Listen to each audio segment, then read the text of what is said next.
Astaghfirullahaladzim alladzi la ilaha illa anta khalaqtani wa ana abduka wa ana ala ahdika wa alayka mustaqim. A'udzu bika min syarri ma sana'tu abu laka bi ni'matika alayya wa abu bi dhanbi faghfirli fa innahu la yaghfiru.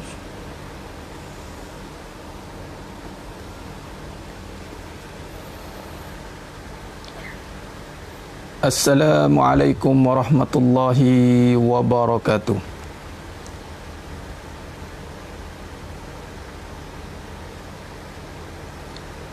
Bismillahirrahmanirrahim. Innal hamdalillah nahmaduhu wa nasta'inuhu wa nastaghfiruh wa na'udzu billahi min shururi anfusina wa min sayyiati a'malina. May yahdihillahu fala mudhillalah wa may yudlil fala hadiyalah. Ashhadu an la ilaha illallah wahdahu la syarikalah wa ashhadu anna Muhammadan abduhu wa rasuluh. Allahumma salli ala Muhammad wa ala ali Muhammad.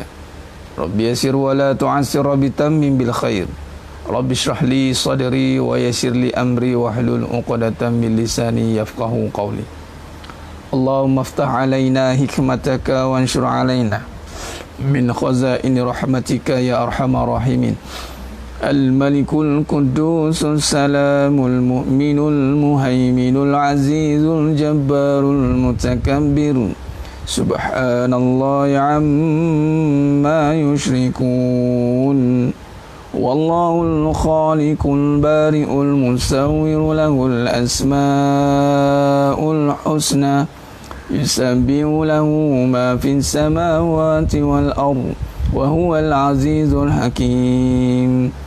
ولا حول ولا قوة إلا بالله العلي العظيم ولا منجا من الله إلا إليه أما بعد. Alhamdulillah, alhamdulillah summa alhamdulillah likulli ummatin wa alhamdulillah fi kulli hal. Alhamdulillah, syukur pada Allah SWT. Sidang penonton senajma mata Allah SWT, mudah-mudahan kita semua tergolong dalam golongan hamba-hambanya yang benar-benar bersyukur. Amin ya rabbal alamin. Alhamdulillah, bersua lagi kita pada pagi yang penuh barakah ni. Kita masih lagi dalam waktu duha dan kita berada dalam majlis ilmu. InsyaAllah niatkan kita nak menuntut ilmu, dan seperti mana yang telah saya katakan sebelum ini, niatkan kita sentiasa dalam keadaan menuntut ilmu. Hidup ini kita kena isi ada amalan yang dipanggil pahala, amalan yang dapat dengan pahala niat. Rugi kalau kita tak niatkan diri kita ini untuk sentiasa menuntut ilmu. Nak menyatakan sebagai rugi kita tak niatkan diri kita untuk menuntut ilmu. Jadi kita kena niatkan setiap masa yang ni pahala niat. Sepanjang kita niat nak menuntut ilmu, maka sepanjang itulah pahalanya mengalir. Subhanallah. Dan juga rugi kalau kita tak niatkan sementara menunggu waktu solat. Rugi. Jadi jangan lupa untuk sementara menunggu waktu zuhur, jadi kita mengisi waktu kita ini dengan amalan-amalan atau perkara-perkara yang mendatangkan pahala. Terutama contoh kita menuntut ilmu ini, antara strata ataupun kedudukan tingkatan amalan ni. Tingkatan amalan yang ada tinggi fadilat itu menuntut ilmu, malah kewajipan. Apatah lagi ilmu yang kita sedang kaji ataupun kita berada sekarang ni adalah ilmu tentang kajian tauhid dan tasawuf di dalam kehidupan. Itu satu tuntutan yang sangat dituntut untuk kita sama-sama mendalami, memperhalusi, menghayati akan tarif ataupun akan makna sebenar kehidupan bersandarkan kepada tauhid dan tasawuf. Sudah penonton senang jemaah mata Allah SWT. Khair, alhamdulillah hari ini kita masuk ke 14 Ramadan. Pejangan celik kita dah nak masuk ke second half, dah nak masuk separuh masa kedua lah ikutkan. Kalau pecah pada 30 hari, kita dah masuk dah nisfur Ramadan, dah nak masuk pertengahan Ramadan. Malam ni masuk 15 Ramadan. Subhanallah. Dan kita pun telah berada pada fasa PKP ni, dah nak masuk 3 bulan tak silap saya kan, dah masuk 2 bulan lebih, 50 hari lebih. Jadi malah kita masih lagi dalam PKP B. PKP B, Perintah Kawalan Pergerakan Bersyarat. Namun mana-mana yang telah mengikuti kuliah atau bicara ilmiah bersama dengan saya dari awal PKP itu, kita telah tukar. PKP itu bermaksud Perintah Kawalan Perasaan. Jadi kita akan lancarkan PKP ini sehinggalah selagi hayat di kandung badan, sehinggalah kita menuju pada Allah SWT, kembali ke rahmatullah. PKP tetap berlangsung dan dijalankan. Malah kita akan pergi pada PKPB, Perintah Kawalan Perasaan bersungguh-sungguh. Kerana memang tujuan kita hari ini, mana-mana amalan itu, suruhan, itu sebenarnya nak menundukkan perasaan, nak menundukkan nafsu, nak menundukkan kita punya emosi, agar biar kita hidup tidak bersandarkan perasaan, tapi kita hidup bersandarkan kebenaran. Kita mengawal perasaan, kita menundukkan perasaan, maka barulah berjumpa dengan kebahagiaan, insya-Allah. Khair. Jadi alhamdulillah, di sementara kita menunggu sahabat-sahabat kita yang lain untuk masuk ke kelas kita ni, alhamdulillah kita bicara online, bicara duha, bicara ilmiah duha online, maka bantu saya untuk sebarkan, share. Tekan share dan like.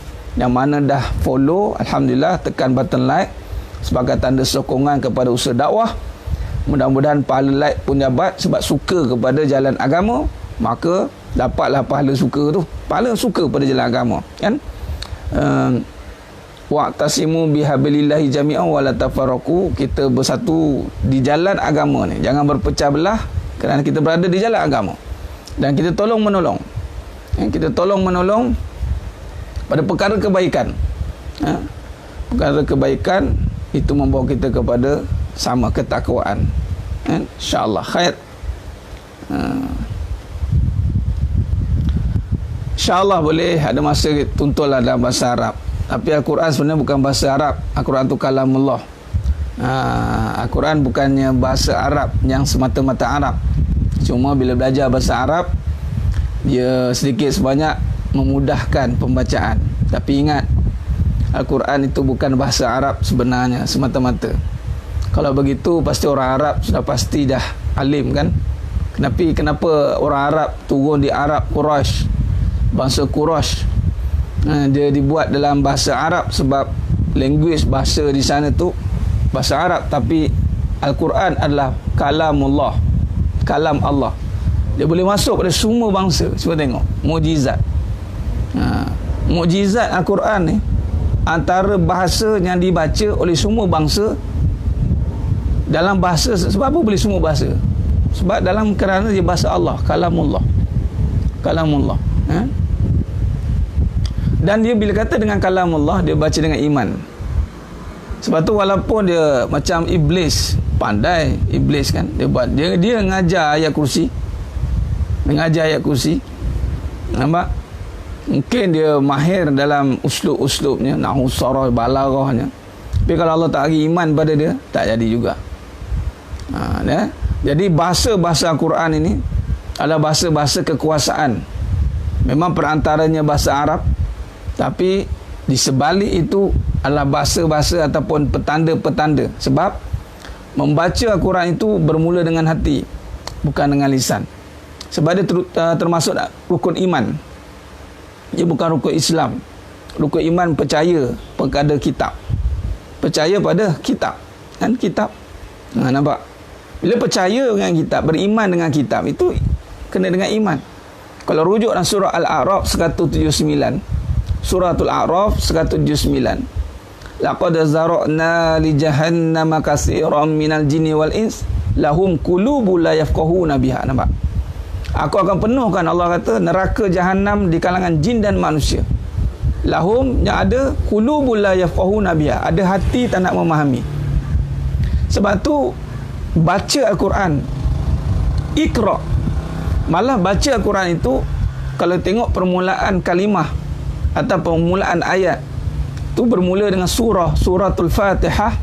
Suratul Fatihah bermula dengan Bismillahirrahmanirrahim, dengan nama Allah. Kalau rujuk kepada perbahasan kita, Iqra, wahyu yang pertama turun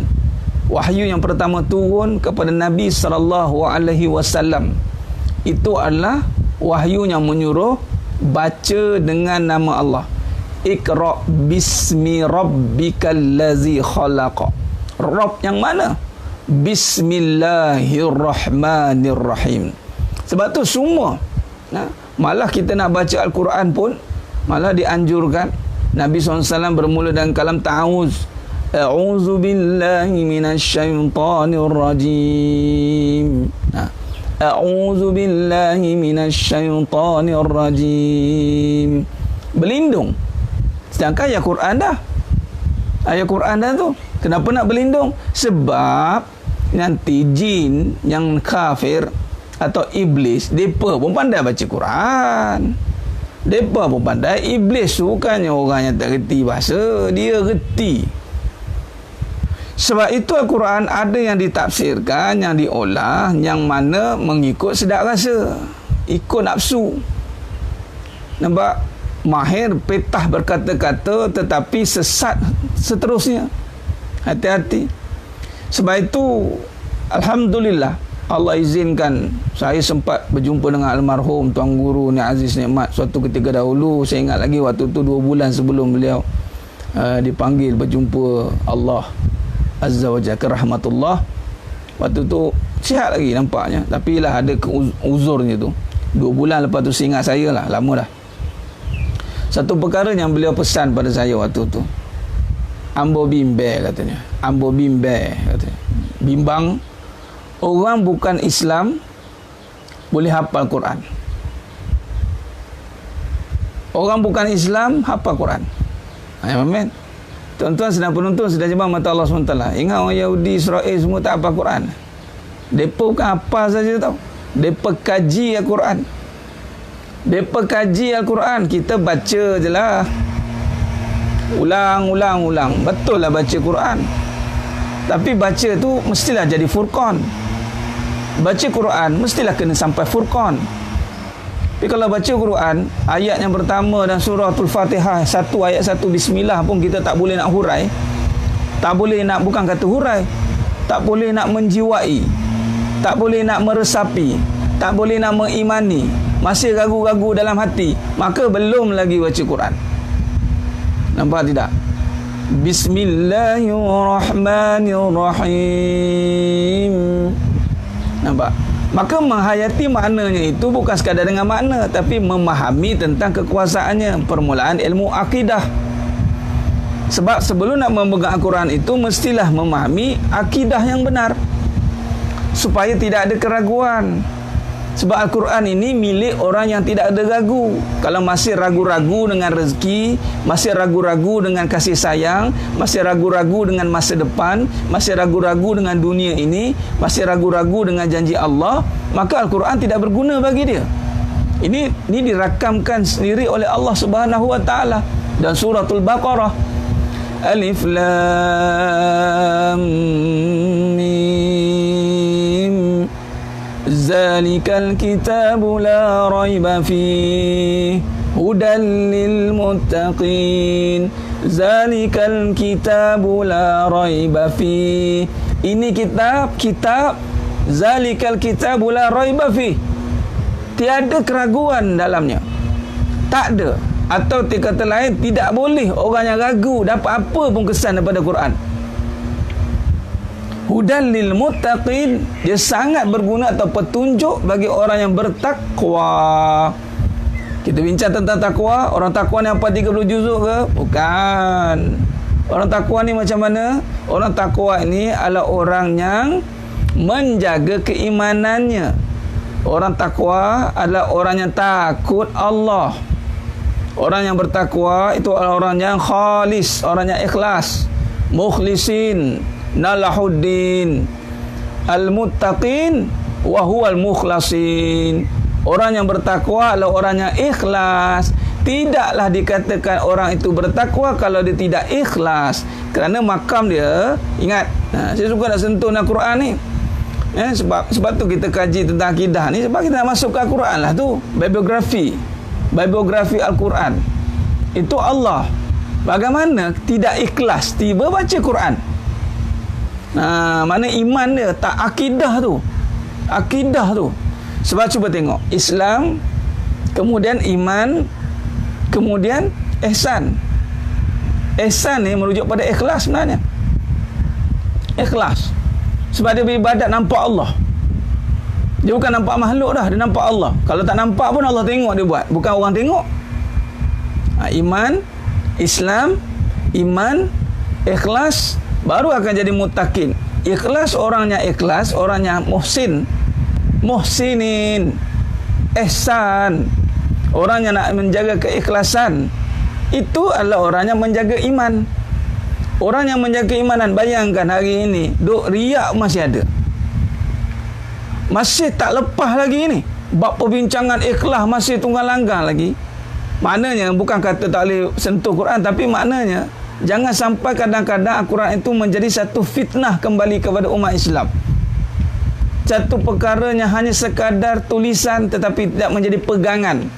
Kerana barang siapa yang merasakan ada yang lebih baik daripada Al-Quran, batil hati dia, fasik iman dia.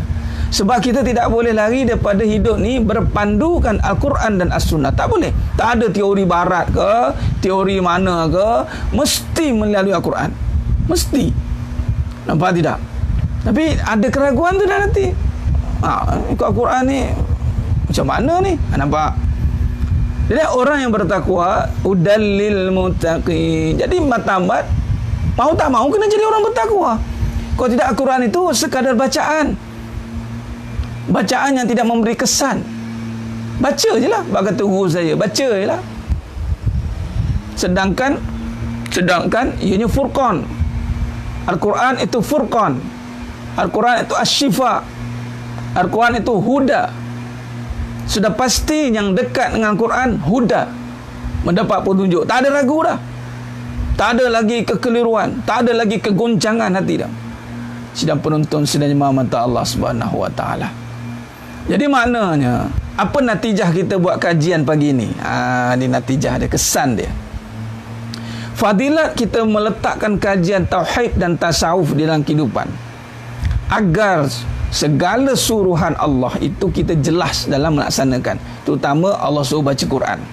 Baca yang disuruh itu adalah Iqra. Iqra itu adalah menghayati, merasai, memahami. Bukan baca dengan mata kepala, tapi baca dengan mata hati. Sebab tu kita natijah juga kita buat kajian ilmu ini untuk bersihkan hati kita. Rupanya belum lagi baca Quran. Baca-baca, belajar bunyi-bunyi je. Belajar bunyi-bunyi je. Tapi mengamal belum tentu. Dan Allah nak tengok amalan, bukan nak tengok sekadar bacaan itu. Bacaan juga amalan, tetapi amalan perbuatan. Maknanya terjemahan daripada Al-Quran itu menjadi khuluqul Quran. Seperti Nabi SAW, kalau nak tengok Al-Quran, tengok pada Nabi. Kata Sayyidina Aisyah radhiyallahu anha. Nampak tidak? Nampak tidak? Khuluqul Quran. Sidang penonton, sidang jemaah mata Allah Subhanahu wa taala. Jadi sebab itu kena faham dia punya usul dia, akar umbinya dulu. Bukan kita terjun-terjun. Saya dah khatam, baca untuk khatam je lah. Tapi tak apalah, kebaikan kita tak remehkan lah. Alimun harfun, lamun harfun, mimun harfun, kata Nabi. Setiap huruf itu Allah kira 10 kebaikan. Bayangkan, 10 kebaikan, satu huruf. Alimun harfun, lamun harfun, mimun harfun. Satu huruf 10 kebaikan. Satu huruf 10 kebaikan. Bulan Ramadan yang sunat itu digandakan hingga 700 kali ganda. Sedap bertukar menjadi pahala kewajipan. Nampak tidak? Cuma bacaan itu ia berbekas di hati. Maka di mana kita nak perbetulkan? Itulah perbetulkan tentang kefahaman. Tentang kefahaman akidah. Mengenal kita Allah Subhanahu wa taala. Kita menghayati kita tentang Allah kerana Al-Quran berkisar tentang Allah. Al-Quran perbincangan tentang Allah. Semua tentang Allah. Itu. Dan satu kenyataan yang saya tak upload lagi, saya akan tulis. Dia tiada tentang kita hidup ini. Tiada all about me. No. Hidup ni all about Allah. Everything is Allah. Macam tajuk pada pagi ni, saya nak masukkan huraian tentang nama Allah. Allah. Hidup ni tentang Allah. Everything is Allah. Bukan tentang kita. Tak ada kita sebenarnya. Sebab tu siapa yang banyak cerita tentang diri, dia jauh daripada uslub kehidupan yang sebenar. Betul ulama-ulama tak cerita pasal diri sangat. Kalau cerita pun orang lain yang cerita, bukan diri sendiri. Dia akan cerita tentang ilmu. Ilmu tak habis cerita. Maka kalau tak ada ilmu, cerita tentang diri lah, pengalaman diri. Tak habis-habis duk ulang pengalaman diri, cerita tentang keadaan lah, pengalaman diri, pengalaman orang. Pengalaman diri, pengalaman orang. Al-Quran penuh syarat dengan sirah. Tak cerita-cerita pun. Al-Quran penuh dengan petunjuk-petunjuk. Tak keluarkan. Sebab apa? Oh, saya bukan orang agama. Salah. Kita adalah orang agama. Mengucap dua kalimah syahadah, beriman dengan Allah dan beriman dengan Nabi SAW, pastilah kena ikut apa yang Nabi bawa. Nah, kurangkan cerita tentang diri, sebab hidup bukan berkenaan tentang diri.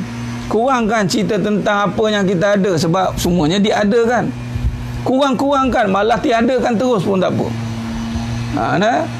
Ni duk kadang ulaskan, kadang saya tengok diri balik. Nak cerita pengalaman, nak tunjukkan dia dua pengalaman, cerita tentang diri balik. Sidang penonton, sidang jemaah mata Allah SWT. Hidup all about Allah. All about Allah. Okey, khair.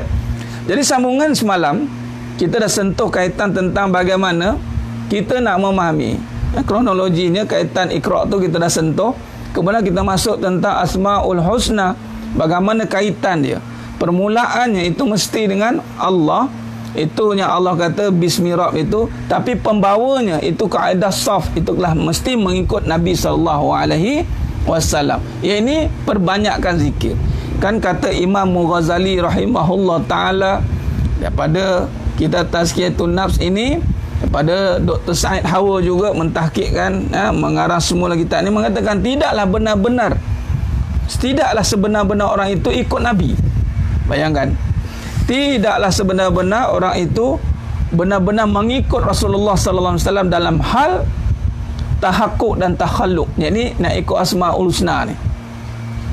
Sehinggalah kecuali orang tersebut banyak berzikir. Sebagaimana yang disebutkan Al-Quran dan surah Al-Ahzab, yang bermaksud demi sesungguhnya adalah bagi kamu pada diri Rasulullah itu contoh ikutan yang baik.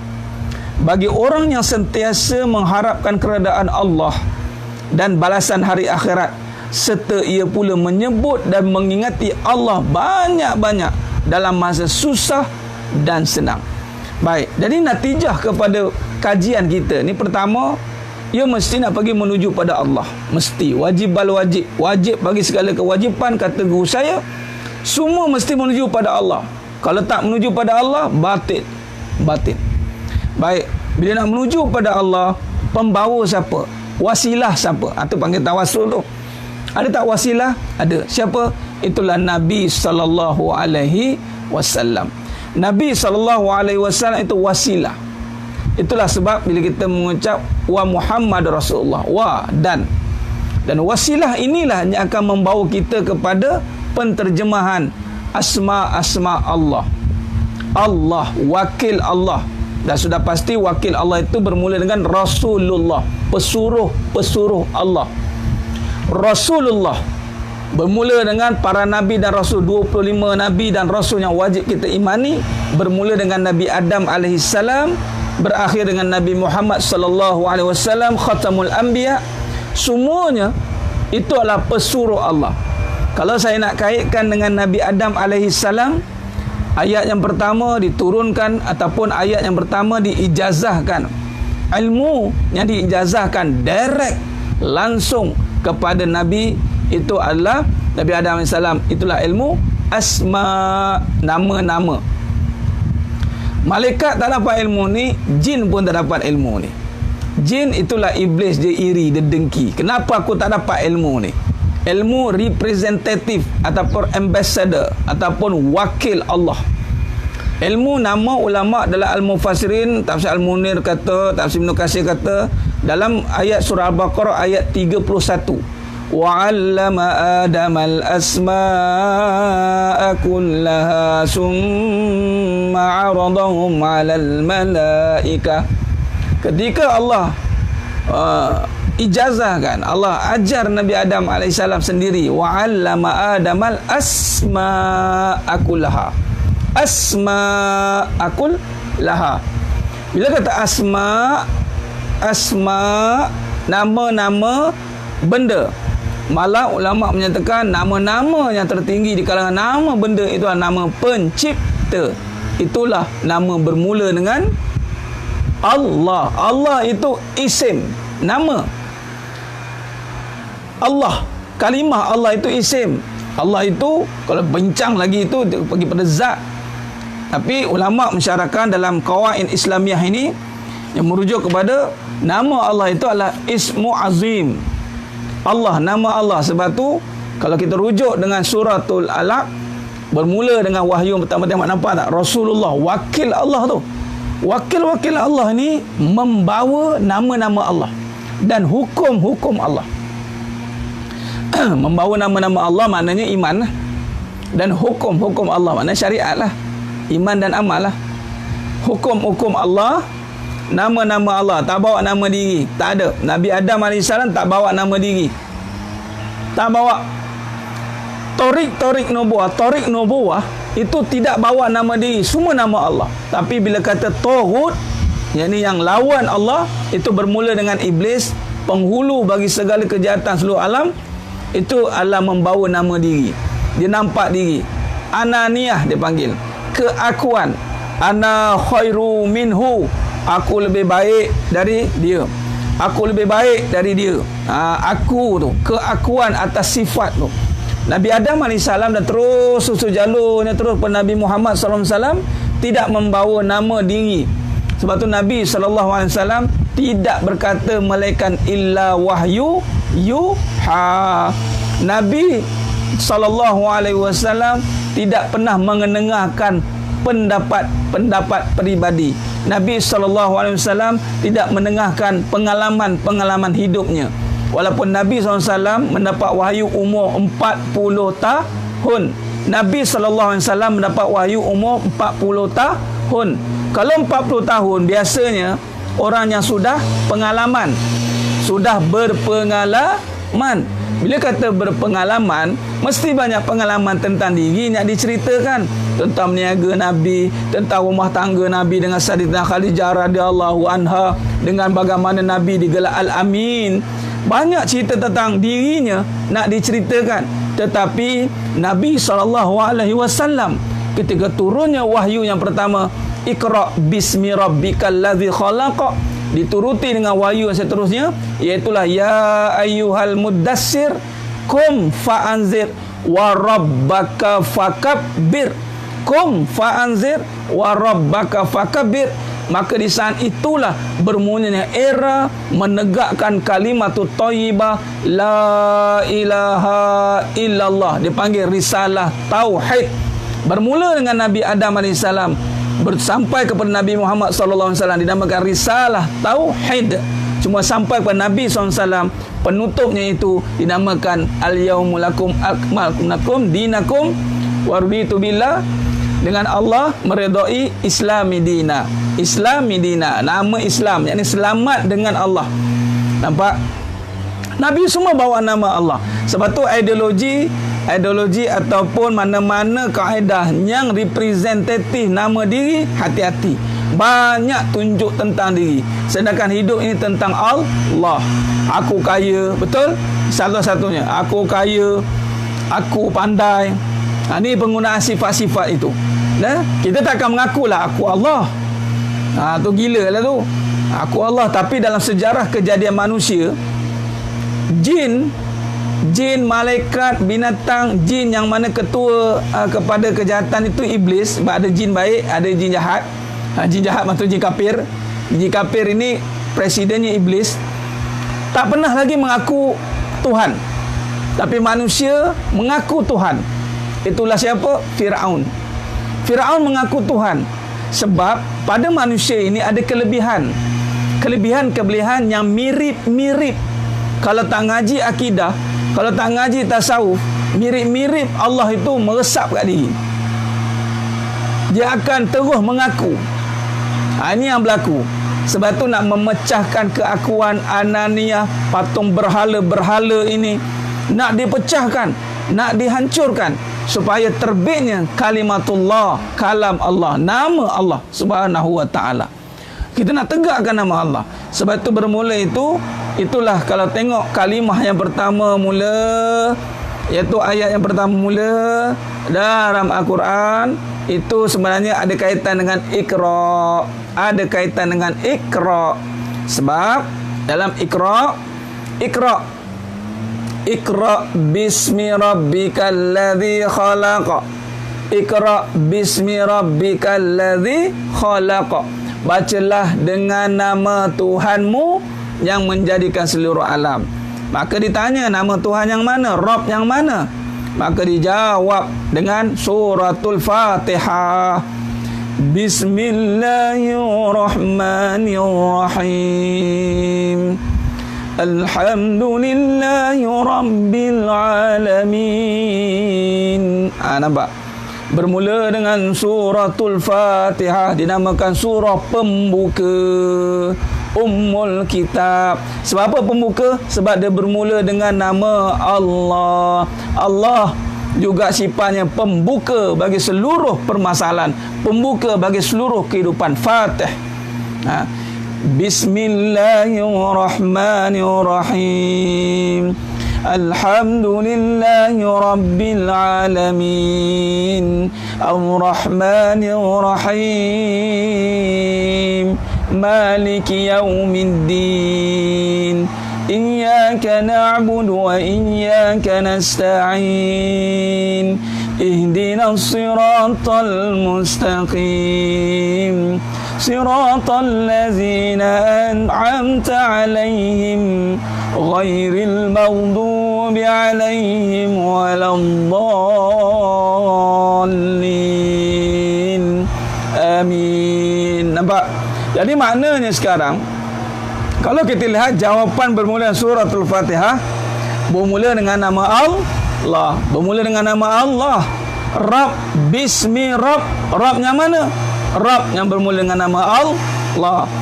Bismillahirrahmanirrahim.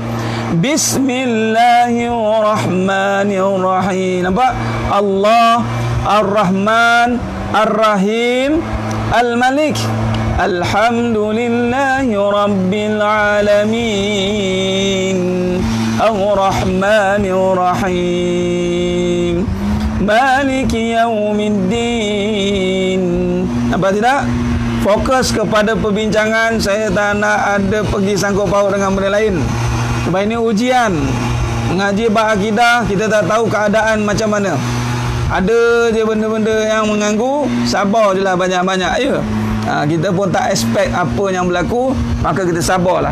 Ya. Dia ngaji akidah, mestilah ada cabaran dia. Kalau ngaji akidah sedap-sedap je, tak jadilah. Nama pun iman tu ujian. Nampak? Fokus kepada pengajian kita. Kalau tak dengar, pakai earphone. Itulah. Saya sini dah lower high pitching ni. Dah high pitching ni. Dah. InsyaAllah. Mudah-mudahan Allah bantu kita. Baik. Maka di sini bismillah, fokus. Bismillahirrahmanirrahim. Dengan nama Allah, dengan nama Allah. Maka hidup dengan nama Allah. Ya, dengan nama Allah yang Maha Pemurah lagi Maha Mengasihani. Baik, maka di sini nama Allah. Maka sambung daripada hadis semalam, daripada hadis Al-Imam Bukhari, Muslim, Tirmizi, riwayat Abu Hurairah radhiyallahu anhu, daripada riwayat Imam Ibnu Majah. Inna lillahi tis'ata wa tis'ina asma man hafizaha dakhala al-jannah wa inna Allaha witru yuhibbul witr. Riwayat Ibnu Majah. Ya. Okey. Baik. Allah itu mempunyai 99 nama. Barang siapa menghafalnya, ia masuk syurga. Sesungguhnya Allah itu maha ganjil, tidak genap dan cinta pada yang ganjil. Nah, itu ada yang pertama tentang Allah. Nabi beritahu innallah, Allah itu. Jadi innallah bermaksud merujuk pada ismi. Bismi, dalil dia ambil dekat bismillah ya, sebab ada orang jangan keliru. Sebab ada orang je menyatakan ngaji tentang Allah itu dia ingat kita cuba bendakan Allah. Jangan terpengaruh dengan dipanggil tajasus. Minta maaf bukan tajasus tu. Dia panggil apa? Mutasyabihat, menyama-nyamakan dia. Jangan kan? Silap, bukan tajasus, mutasyabihat. Dan dia cuba menyamakan hati-hati. Apa yang kita bincangkan ini itu adalah luar daripada perbincangan zat. Kita tidak berbincang tentang zat, tapi kita nak memahami dengan nama, asma dan sifat. Seperti mana kita ngaji tentang sifat 20. Jauh tidak kita berfikir tentang kebendaan. Sebab tu tidak boleh gunakan akal fikiran semata-mata. Sebab itu dia bermula dengan iman. Bila kata iman, itu bermula dengan keyakinan tanpa memikirkan kebendaan. Dia tidak berbincang tentang kebendaan. Sebab tu kena buang dulu. Kena tiada diri. Kalau nampak diri, tu mula benda. Sebab Allah je mula nak disamakan dengan benda. Maksudnya ada dirilah. Ada dirilah tu. Dia tak boleh ada diri, tidak boleh ada makhluk. Dia khalik je. Bila khalik habislah. Tak ada lah. Sebab Allah tak. Sebab tu dia ada kalimah la ilaha illallah. La ilaha illallah. Kita pergi pada rukun nafi isbat dulu sekejap. La ilaha illallah. La ilaha illallah. Rukun nafi dan rukun isbat. Sebab tu sebelum kita memahami nama-nama Allah, kan kena mengucap dulu. Kan kena syahadah. Jadi rukun syahadah. Rukun syahadah itu, rukun syahadah itu adalah menafikan la ilaha illallah. La ilaha illallah. Sebab tu kena nafi dulu. Tak boleh. Selagi tidak nafikan, maka selagi itu dia menyamakan. Jangan main. Ya, mujassimah. Ini pahaman-pahaman begini hati-hati ya. Tapi saya yakin yang dalam insya-Allah memahami, faham dengan keimanan. Kita tak nak lagi bagi contoh-contoh yang kekeliruan ya. Baik, kita faham begitu. Sebab bila kita ikut tarik Nabi, asma siddiq, cek kebenaran ya. Menafikan sifat pada benda. Bukan menafikan sifat benda. Menafikan sifat pada benda. Contoh, la ilaha illallah. Tiada ada sifat, tiada ada sayang pada benda. Sayang hanya pada Allah. Tiada ada Allah. Allah itu sendiri. Nama tu tiada boleh sama pada yang lain. Laisa kamitslihi syai'. La mawjud bihaqqi illallah. Clear tu baru boleh masuk nama-nama Allah. Kalau tidak, disebut Allah dia mula akal terbang. Masa akal ni masih belum lemah. Mana akal ini masih belum lemah, belum syarat dia. Walaupun nanti kita akan menggunakan akal juga untuk memikirkan kebesaran Allah, tetapi syaratnya mesti lemahkan akal dulu. Akal ni kena lemah dulu. Dia tidak boleh mula. Itu datang kekeliruan tu. Okey, khair, selesai bab tu. Maka dalam hadis lain, riwayat Imam Tirmizi nak menambahkan bahawa Allah ini bermula dengan Allah, bismillah tu, bismillah isim tu dengan nama Allah. Nama Allah bukan Allah saja, tapi nama Allah itu kata Imam Tirmizi memberikan tambahan dan riwayat berikut, iaitu wallahu allazi la ilaha illahu. Hadis riwayat Imam Tirmizi. Ini yang panjang, hadis tentang Asmaul Husna. Wallahu allazi la ilaha illahu الملك القدوس السلام المؤمن المهيمن العزيز الجبار المتكبر الخالق البارئ المصور الغفار القهار وهاب رزاق الفتاح العليم القبيض البسيط ذو الخفيض ذو الرفيع ذو المعز المذل السميع البصير الحكيم المذل السميع البصير الحكام العدل اللطيف الخبير الحليم العظيم الغفور الشكور العلي الكبير الحفيظ المقيت الحسيب الجليل الكريم الرقيب إلى الأخير إلى الصبور. Hadis ni susunan sehinggalah habis ke sabur rauful malikul mulk zul jalali wal ikram as-sabur. Nampak susunan ini Nabi susun dah. Sebab tu Asmaul Husna itu bukan susunan lagu. Lagu, jangan ingat lagu dia sudah. Dia dah muktabar daripada hadis, daripada riwayat Imam Tirmizi. Dah ada susunannya. Maka itulah yang dikatakan menghafal itu kita dah syarahkan semalam, yakni nama-nama yang baik, yakni mengingatinya, menghadirkan makna dan kefahaman dalam jiwa. Itu tadi tu kita tak nak sekadar sebutan, kita nak memahaminya. Itu ada 99 nama Allah Taala, itulah dia. Riwayat Imam At-Tirmizi. Khair, sidang penonton, sidang jemaah yang mata Allah SWT. Maka di sini kalau pergi kepada permulaan itu dipanggil yang mana nama Allah bermula dengan, sebab tu bila kata hamba Allah, kata ulama di sini, kata Syekh Syafiq As-Sabiq rahimahullah taala, yang mengarang Al-Qaid Al-Islamiyah ini sebagaimana kita maklum bahawa Allah Ta'ala itu mempunyai beberapa buah nama yang baik-baik. Ini nama Allah ni semua nama-nama yang baik-baik. Jadi makna kata apa saja yang berkaitan dengan kebaikan tu Allah. Sebab tidak boleh kita kaitkan dengan keburukan. Tidak boleh. Asal nama Allah mesti berbalik pada kebaikan. Tetapi dia juga memiliki sebuah nama yang teragung. Nama-nama ada 99, tapi ada nama yang teragung. Ada je nama agung. Dan di antara semua nama itu, yang jikalau dengan nama itu dia memintai, pastilah permintaan itu akan dikabulkan. Ni Nabi aja. Sebab tu jangan cuba-cuba nak guna pakai nama Allah tanpa ada kefahaman yang jelas. Khair. Di antara semua itu, jikalau dalam banyak-banyak nama 99 ni, ada ulama syarahkan, ada nama Ismul Azim, nama agung. Apa dia? Mari kita baca. Jikalau kita pakai nama ini, dia memintai, pastilah permintaan itu akan dikabulkan. Dan jikalau sesuatu doa dipanjatkan dengan menggunakan nama tersebut, maka doa itu akan diluluskan. Subhanallah. Mengenai nama Allah Ta'ala Al-Azim, yang ini teragung, itu disebut dalam beberapa hadis. Di antaranya sebagainya tercantum di bawah ini. Kata Al-Musannif, kata periwayat ini, yang meriwayatkan atau menukilkan ini. Jadi yang pertama daripada Abu Buraidah radhiyallahu an, yang bermaksud suatu ketika Nabi SAW mendengar seorang lelaki berdoa dan ia berkata, faqala wallazi nafsi biyadihi laqad sa'alallahu bi asmihil azim allazi idza du'a bihi ajaba wa idza su'ila bi ata. Apakah dibaca? Ni lelaki ni baca, Nabi dengar. Dan Nabi mengesahkan. Apa lelaki ni baca satu kali tu, Nabi terdengar orang minta dengan nama Ismul Azim ni. Apa dia? Ini salah satu riwayat. Allahumma inni as'aluka bi anni ashhadu annaka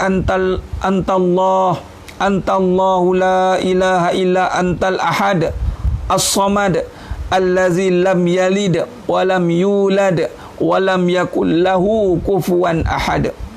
Nampak?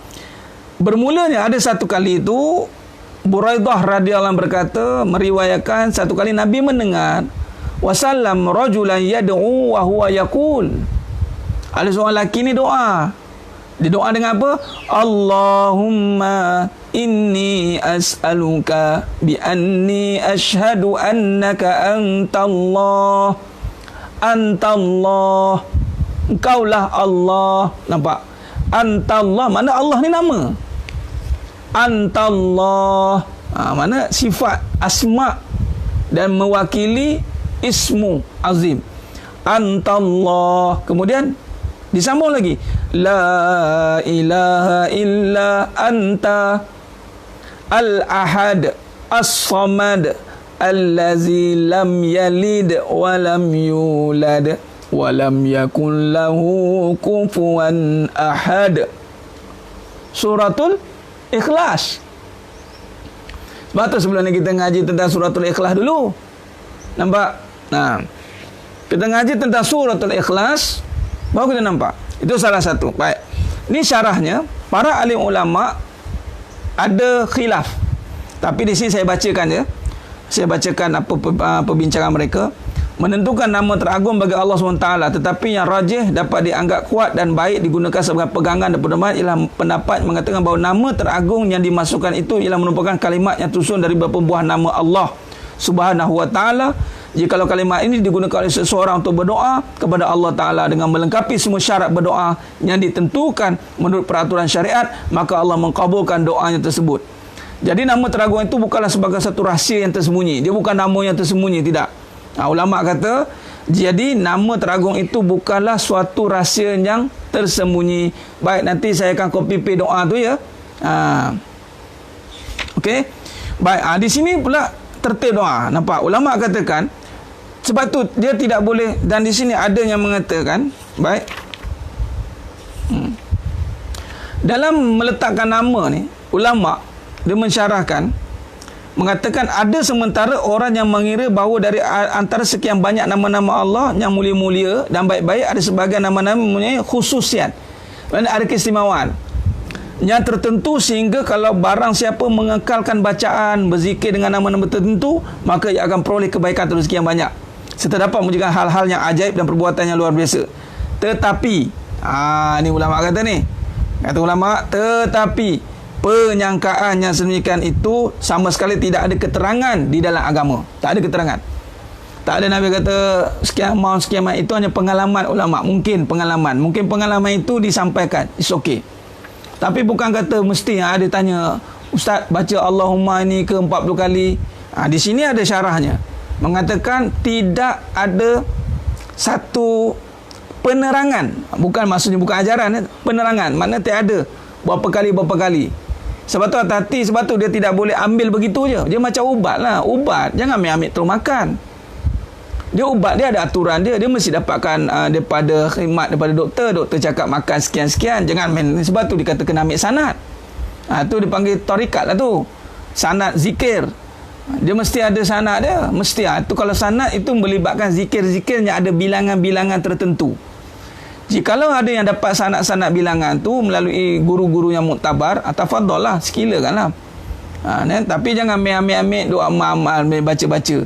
Siap-siap sebut saja, jangan. Letakkan nama Allah ni di tempat yang tinggi. Ismul Azim, nama Allah. Cuma di sini kalau nak pakai, baik kita bacanya ada syarahannya. Apanya? Itulah yang ada kaitan namanya sekali. Seperti apa tadi? Saya ulang lagi. Antallah la ilaha illa anta al-ahad as-samad allazi lam yalid wa lam yulad wa lam yakul lahu kufuwan ahad. Maknanya bukan nama stand alone tu, dia gabungan. Ulama kata nama yang ada gabungan. Syarat berdoa.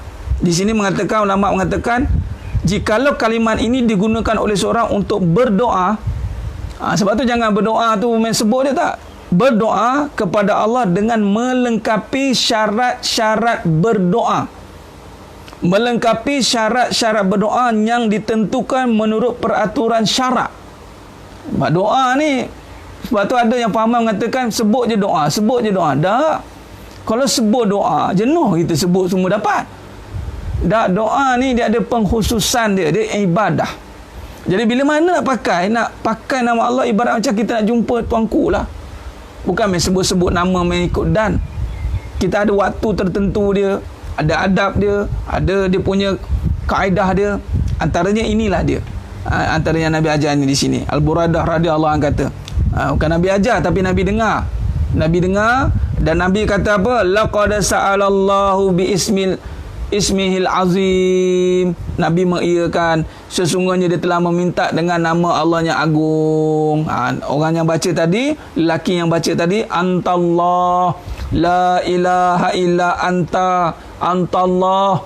Baca antallah, Allahumma, baca dulu kan, Allahumma as'alukallah, aku minta pada Allah, antallah, kaulah Allah, la ilaha illa anta, nafikan, la ilaha illa anta, as-samad, al-ahad, surah Al-Ikhlas, al-ahad, as-samad, lam yalid walam yulad walam yakul lahu kufuwan ahad. Nampak gabungan itu, dia jadi sempurna. Dan Nabi dengar, laqad sa'alallah, Nabi dengar, laqad sa'alallah, aku dengar dia dah minta bi ismihil azim. Dia dah dengar Nabi kata, itulah dia mendengar orang itu berkata Allahumma ini asluka tadi, bahawa dia telah meminta, bahawa dia minta dengan nama Allah yang azim. Maka Buraidah melanjutkan keterangan demi mendengar itu. Kata Buraidah radhiyallahu anhu lagi, lalu Nabi bersabda, Nabi sambung, demi zat yang jiwaku ada di dalam genggamannya, Sesungguhnya orang itu telah memohon kepada Allah dengan nama yang teragung, yang apabila dipanjatkan doa dengan menggunakan nama itu, maka Allah mengkabulkan, dan apabila dimintai pasti akan diberinya. Subhanallah. Mari kita sama-sama amalkan. Boleh. Ini Nabi suruh baca, Nabi suruh gunakan. Khair. Hadis di atas, doa tadi pada hadis riwayat Abu Daud, Tirmizi, An-Nasai dan Ibnu Majah. Kata Syekh kepada Al-Musannif penulis Abu Hasan Al-Maqdisi mengatakan bahawa sanad dari hadis tidak ada mencela di antara para hadis yang dikenamaan, dan belum lagi satu yang lebih baik dari hadis ini yang membicarakan soal nama Allah, dan ianya ada hadis sempurna. Al-Hafidh Ibn Hajar berkata inilah hadis yang paling rajih, yang menang dan berhubungan dengan ini nama Allah yang teragung Al-Azam. Jadi kalau ditilik dari segi sanadnya, untuk disilakanlah memulai perbahasan kitab-kitab yang lain. Maka tadi itu adalah doa yang boleh diamalkan. Nanti saya akan copy paste, saya akan bagi dekat page nanti insya-Allah. Saya akan share. Maknanya saya ulanglah sekali hadis tadi, yakni Buraidah melanjutkan keterangan bila kata lelaki tadi baca apa tadi? Allahumma inni as'aluka bi anni ashhadu annaka antallahu la ilaha illa anta al-ahad as-samad alladzi lam yalid wa lam yulad wa lam yakul lahu kufuwan ahad. Artinya, ya Allah, sesungguhnya aku mohon padamu dengan pengakuan bahawa aku menyaksikan Engkaulah Allah yang tiada Tuhan selain daripadamu, Maha Esa, Maha diperlukan, yang tidak beranak dan diperanakkan, yang tiada satu pun setara dengan Engkau. Nampak? Itu surah Ikhlas. Maka dijawab, disambung oleh Buraidah, sebab Nabi lanjutkan lagi perbahasan hadis tadi. Nabi kata, demi zat yang jiwaku ada di dalam genggamannya. Subhanallah. Nabi kalau kaitkan dengan nama Allah dengan satu perkara yang ada syadid ni, Nabi akan mulakan demi zat yang jiwaku ada di dalam genggamannya. Sesungguhnya orang itu telah memohon kepada Allah dengan nama yang teragung. Yang apabila dipanjatkan doa dengan menggunakan nama itu, maka Allah akan mengkabulkannya, dan apabila dimintai pasti akan diberinya. Subhanallah. Maka tak betul lah apa yang kita cakap, apa kita itu belum doa lagi, Puan Makhrina Adam. Jadi itu yang saya kata lah, itu sebab ada campuran dengan law of attraction lah, apa semua tu. Lintasan belum lagi. Berdoa ni permintaan yang perlukan adab. Permintaan. Bila kata permintaan, dia mestilah ada dia punya peraturan. Jadi lintasan-lintasan itu bukan dikira doa lagi lah. Dia hanya lintasan lah. Khair, sidang penonton, sidang jemaah mata Allah Subhanahu wa taala. Khair. Baik.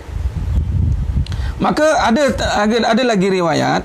Ini tambahan daripada Anas bin Malik radhiyallahu anhu, kata Nabi SAW suatu ketika masuk ke dalam masjid, ada seorang lelaki yang sudah bersemayam di dalamnya doa mengucapkan Allahumma la ilaha illa antal mannan badi'as samawati wal ard ya zul jalali wal ikram. Ada juga riwayat lain. Satu ketika Nabi masuk, daripada Anas bin Malik radhiyallahu an, katanya satu kali itu Nabi SAW masuk dalam masjid, dengar ada orang lagi baca. Ni kadang bila orang tahu Nabi ada, dah bagi dengar betul tak? Betul tak? Jadi ya betul, alhamdulillah. Kalau dah amalkan doa tu bagus. Semua kita tak nak ambil doa tu terus-terus amal. Sekarang ni kita amalkan doa ni bukan sebab ada hajat-hajat yang lain-lain. Kita belajar, bila kita belajar nama Allah, kita jumpalah doa ni. Ada orang dia cari doa sebab ada benda. Memang Allah akan bagi. Kita ni jangan tertipu dengan, dan surah Al-Fatir ayat 5. Siapa boleh kopi surah Al-Fatir ayat 5? Cuba kopi surah Al-Fatir ayat 5 sekejap. Surah Al-Fatir ayat 5. Saya nak kaitkan dengan tadi. Saya nak kaitkan dengan amalan asma Allah. Saya cuba meletakkan perbincangan yang mesti ada dipanggil rantaian susu jalur dia. Doa ni boleh dapat search kat YouTube ataupun ngaji boleh dapat. Tapi kita sekarang ni kita nak tengok kedudukan nama Allah. keluar doa ni sebab kita nak tahu kedudukan nama Allah, bukan kita nak tengok hajat kita sebenarnya. Bila kita baca, baru kita nampak subhanallah, nama Allah. Nampak macam tu. Ada orang dia tengok hajat dia dulu. Ya, ada orang dia tengok hajat dia dulu, kemudian baru dia cari Allah. Betul lah tu, tak salah. Tapi adakah itu dikatakan benar-benar nak Allah? Ni yang bahaya ni.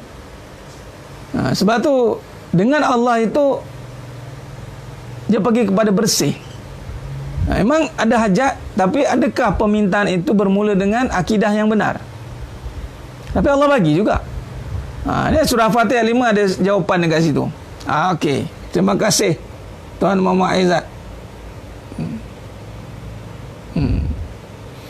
Hati-hati dengan perkara ni. Saya suruh take note surah Fatihah 5. Wahai umat manusia, sesungguhnya janji Allah membalas, janji Allah tu benar, yakni membalas amal kamu dengan pahala dan dosa.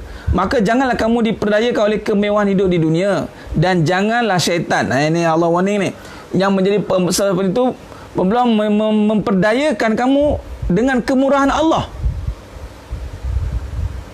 lalu kamu lalai dan deraka. Nampak? Minta je Allah, doa ni makbul ni, minta je apa dapat. Kita pun duk nampak permintaan, tak nampak Allah. Hati-hati ya Allah. Hai, cukuplah. Bukan saya dah amal ustaz ni. Betul, bagus sampai nak amal, tapi adakah bermulanya itu? Bagaimana bermula dapat? Hati-hati. Jadikan surah Fatir ayat 5 sebagai rujukan juga untuk kita sedang penonton, sedang jemaah mata Allah SWT. Sebab Allah bagi tahu. Nampak tidak?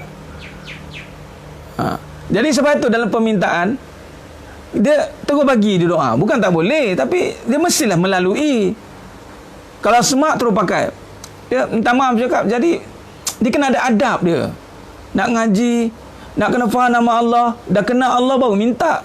Kadang tak kena pun tidak, tak tahu lagi mana nama agung, tiba-tiba pakai. Tiba kita bagi tahu bahawa ini doa ni makbul. Siapa amalkan doa ni makbul. Betul lah tu Nabi kata tadi. Betul lah Nabi kata tadi makbul tidak?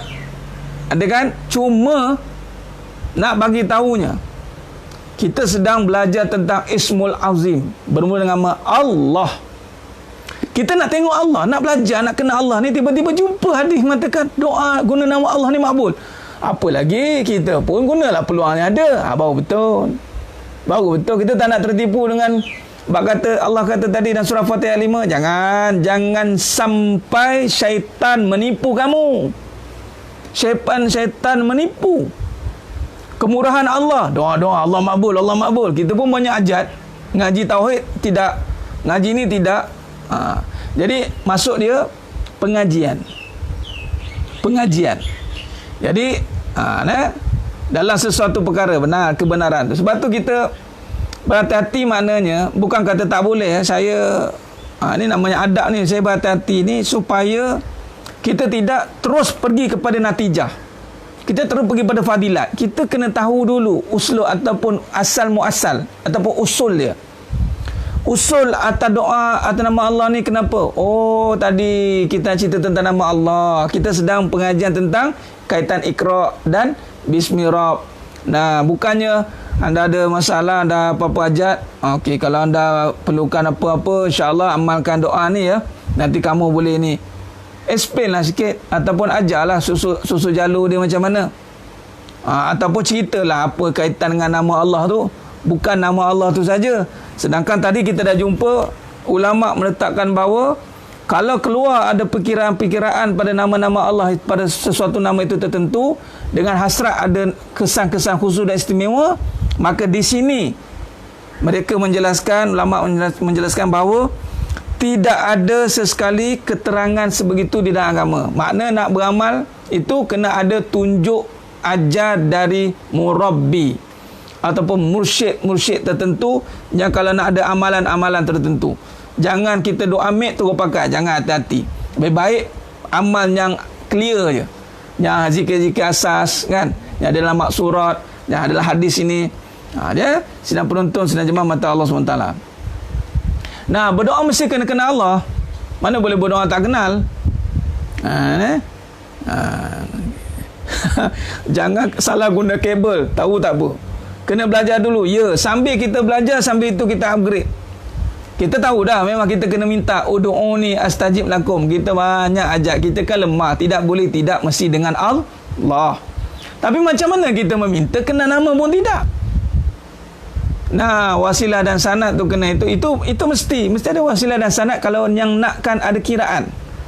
Sebab tu saya bila kata dikira wallahu alam, saya tak berani nak komen, kena tanya guru yang mengijazahkan. Kita pergi ke situ. Kita pergi pada kaedah memahaminya, kaedah menghayati. Sebab yang dianjurkan di sini hadis yang begitu terang, yang begitu jelas. Daripada hadis mana tadi kita baca? Daripada hadis riwayat Tirmizi, daripada Abu Hurairah radhiyallahu anhu tadi, barang siapa menghafalnya dakhala jannah. Hafal ni maksudnya kita nak menghayati. Secara tidak langsung bila kita menghayati, memahami, kita akan faham nanti insya-Allah. Nah, insya-Allah. Ijazahkan ini itu ya kalau melibatkan bilangan-bilangan tertentu. Jadi saya tiada ijazah untuk pada bilangan-bilangan tertentu sebab saya tak ambil ijazah untuk bilangan-bilangan tertentu itu. Kalau ada guru lain insya-Allah fadal maskura. Cuma pada permintaan doa tu ada yang sebagai contoh la haula wala quwata illa billahil aliyil azim.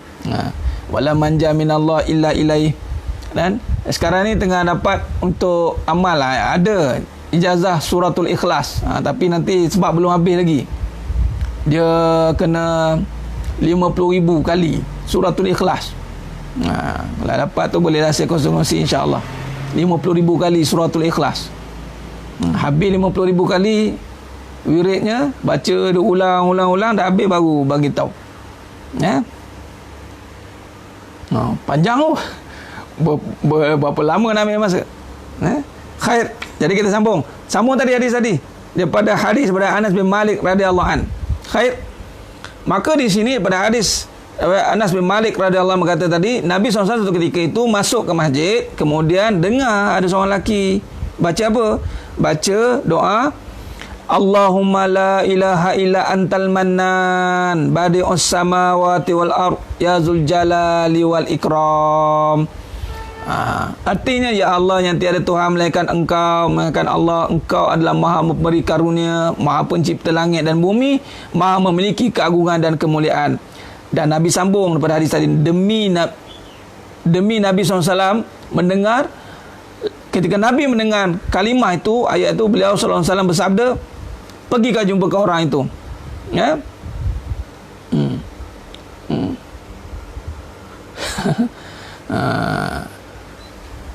Jangan tanya wirid macam mana sembahyang sunnah dulu. Kita belajar faham dulu, ya. Kita baru nak masuk memahami nama Allah dan kaitan dalam kehidupan kita. Wirid, buat wirid yang wajib. Wirid yang wajib apa? Benar tu Tuan Awis Al-Kirani. Terus direct dengan Rasulullah selawat lah. Selawat pada Nabi SAW banyak-banyak. Boleh. Wirid yang wajib. Wirid yang sunat. Wirid asmaul sunnah ni sunat. Buat wirid yang wajib. Orang yang wirid wajib, ada wirid wajib tak? Nampak? Mari sini kita bincang sejak wirid. Wirid ni, wirid tauhid. Sambung wirid dulu. Wirid ni adalah benda yang dilakukan berantai-rantai, berterusan, berbilang-bilang. Berbilang-bilang. Baik. Ada yang wirid sunat, wirid wajib, wirid sunat. Wirid sunat yang kita baca berulang-ulang tu 33 kali yang ada nas. Nabi kata subhanallah, alhamdulillah, Allahu akbar. Baik, wirid wajib itu tu solat. Solat tu wirid wajib. 5 waktu tu wirid lah. Subuh, zuhur, asar, maghrib, isyak. Subuh, zuhur, asar, maghrib, isyak. Subuh, zuhur, asar, maghrib, isyak. Tu wirid. Bila wirid pula solat lah awal waktu. Itu wirid wajib. Siapa yang buat wirid wajib dan sempurna, insya-Allah yang sunat-sunat akan terangkat nanti. Jangan kita fokus pada bilangan yang sunat, yang wajib kita tak kuat. Sebab tu orang kata kalau nak masuk terjun kepada tarikat ataupun apa-apa, kena kuatkan dulu akidah, tauhid dan tasawuf. Kan dia asyik wirid, lupa nak menjaga yang wajib. Hati-hati ya. Itu saja. Bukan tak boleh, boleh, cuma hati-hati. Baik, tentang tadi ngaji tauhid, dia bukan mesti kena bahasa Arab.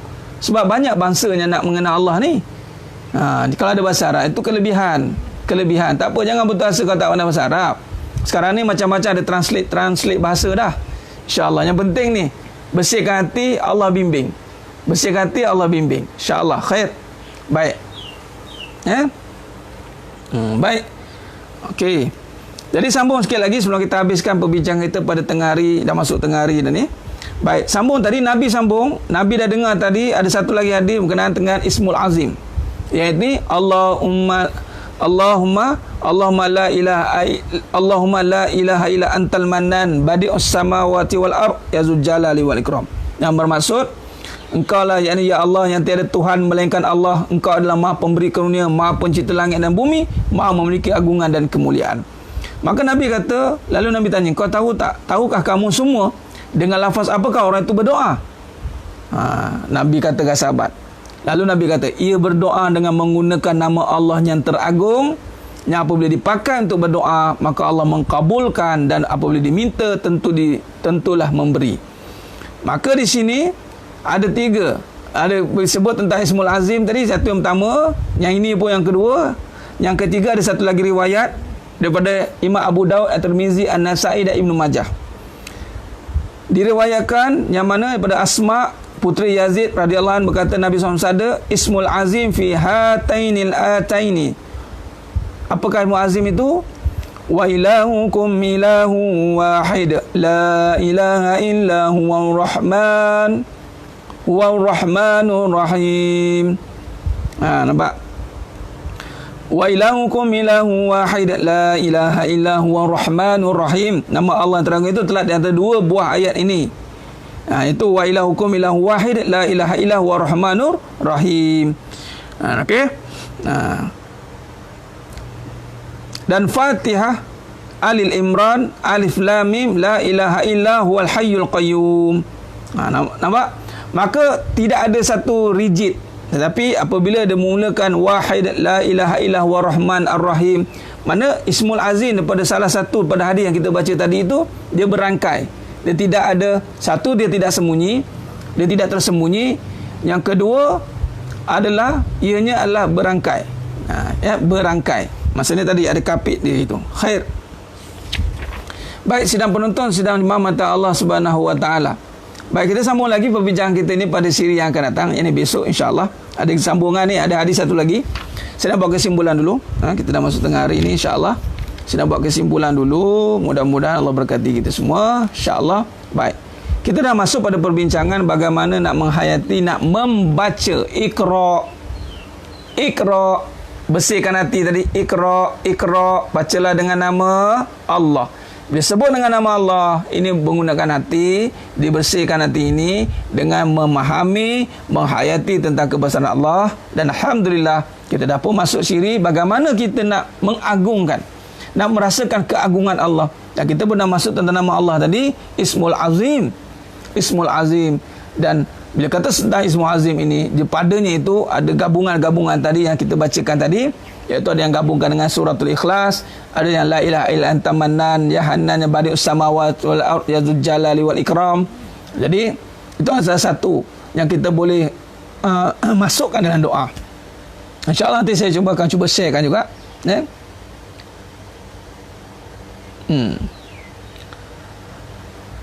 Dia bermula tadi, Ismul Azim bukan ayat kursi itu, tetapi nama itu. Dia permulaan tadi, wa ilahukum ilahu wahid la ilaha illa huwa rahmanur rahim Allahu la ilaha illa huwal hayyul qayyum. Itu menceritakan. Ada nanti kita akan syarah juga tentang ayatul kursi insya-Allah.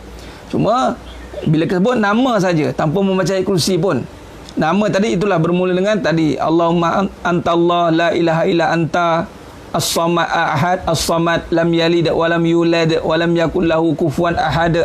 Tu contoh tadi. Ismul Azimnya adalah Allahumma la ilaha illa antal mannan badi'us samawati wal ard ya dzul jalali wal ikram.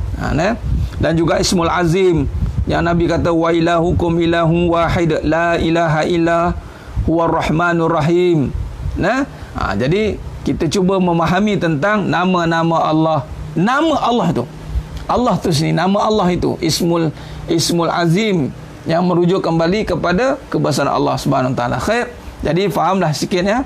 Doakan, insya-Allah semua yang kita doakan mudah-mudahan Allah bimbing kita lah. Bila kita dah masuk dalam majlis ilmu, mana Allah dah bimbing kita lah ni, insya-Allah. Mudah-mudahan tinggal lagi kita nak istiqamah dalam menuntut ilmu dan mengamalkan, insya-Allah. Jadi terima kasih banyak sidang penonton, sidang jemaah mata Allah SWT atas kesudian meluangkan masa bersama-sama kita pada pagi ini, insya-Allah. Khair. Ya boleh lah. Kalau ada kata dalam TV kata ijazahkan, qabil tu lah, terimalah. Boleh lah. Cuma ada lebih baik ijazah itu bukan sekadar bagi macam tu, tapi ada penerangannya. Itu lebih baik. Ijazahnya ada penerangannya. Mesti ada penerangannya. Kita jangan ambil tanpa ada penerangan, bimbang kita nanti ada keraguan. Semua kita nak yakin, itu saja ya. InsyaAllah ulang-ulang dengar benar. Ulang-ulanglah dengar. Ilmu ini perlu diulang dan ulang. InsyaAllah mudah Allah berkati kita, insyaAllah. Khair, terima kasih banyak. Mudah-mudahan Allah berkati kita semua. Ramadan Karim, Allahu Akram. Doa Allah istimewakan kita hinggalah ke akhirnya dengan hidup dengan Allah, insyaAllah. Khair. Jadi cukup setakat itu saja. Aku qouli hadza wa astaghfirullahazim li wa lakum wa billahi taufiq wal hidayah. Assalamualaikum warahmatullahi wabarakatuh. Kita tangguh dengan tasbih kafarah dan suratul As. Subhanakallahumma wa bihamdik, asyhadu an la ilaha illa anta, astaghfiruka wa atubu. Bismillahirrahmanirrahim. Wal 'asr innal insana lafi khusr illa alladhina amanu wa 'amilus solihat wa tawasaw bil haqq wa tawasaw bis sabr. Wallahu a'lam bissawab. Takbir, Allahu akbar.